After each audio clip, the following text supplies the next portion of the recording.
આ ન્યૂઝના પ્રાયોજક છે tattoo and nail studio. અમારું સરનામું છે ઓમ બિઝનેસ પ્લાઝા, સર્કિટ હાઉસની સામે, હાલર રોડ, વલસાડ.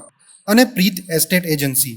ફ્લેટ, બંગલો, પ્લોટ, વાડી, ફાર્મ હાઉસ, ફેક્ટરી તેમજ ઓફિસના લે વેચ માટે અથવા ભાડા માટે સંપર્ક કરો. સતત 5મી વખત પત્રકાર વેલફેર એસોસિએશનના પ્રમુખ પદે હર્ષદ આહિરની વરણી કરાઈ. વલસાડમાં પત્રકારોના હિતમાં કાર્યરત સંસ્થા પત્રકાર વેલફેર એસોસિએશનની સંચાલન સમિતિની મુદ્દત પૂર્ણ થતાં આજરોજ યોજાયેલી સભામાં સર્વાનુમતે સતત 5મી વખત હર્ષદ આહિરની પ્રમુખ પદે વરણી કરાઈ હતી.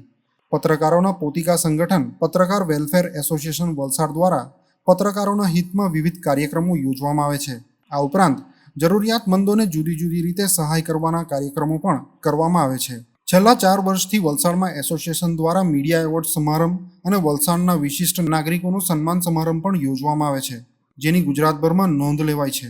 એસોસિએશનની સંચાલન સમિતિની મુદ્દત પૂર્ણ થતાં આજરોજ સંચાલન સમિતિના સભ્યોને હોદ્દેદારોની વરણી માટે વલસાડના સર્કિટ હાઉસ ખાતે એસોસિએશનના સભ્યોની એક બેઠક યોજાઈ હતી, જેમાં સર્વાનુમતે પ્રમુખ પદે હર્ષદ આહિરના નામ પર મોહર મરાઈ હતી. આ ઉપરાંત ઉપપ્રમુખ પદે અક્ષય કદમ અને પ્રેમ માલાણી, મંત્રી પદે નીલકંઠભાઈ દેસાઈ, સહમંત્રી પદે મુકેશભાઈ દેસાઈ અને ખજાનચી પદે વિજયભાઈ યાદવની સર્વાનુમતે વરણી કરવામાં આવી હતી. જ્યારે સંચાલન સમિતિના સભ્યો તરીકે આઝાદ રાઠોડ, પી.કે. ઠાકોર અને આઝાદભાઈ મિશ્રાની નિમણૂક કરવામાં આવી હતી.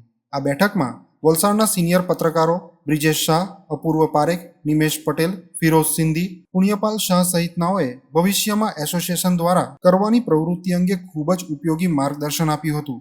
હર્ષદ આહિરે ભૂતકાળના વર્ષોમાં પત્રકાર વેલફેર એસોસિએશને જે નામના મેળવી છે તેનો શ્રેય તમામ સભ્યોને આપ્યો હતો અને ફરી વખત તેમનામાં મૂકેલા વિશ્વાસને ચરિતાર્થ કરવાની ખાતરી આપી હતી.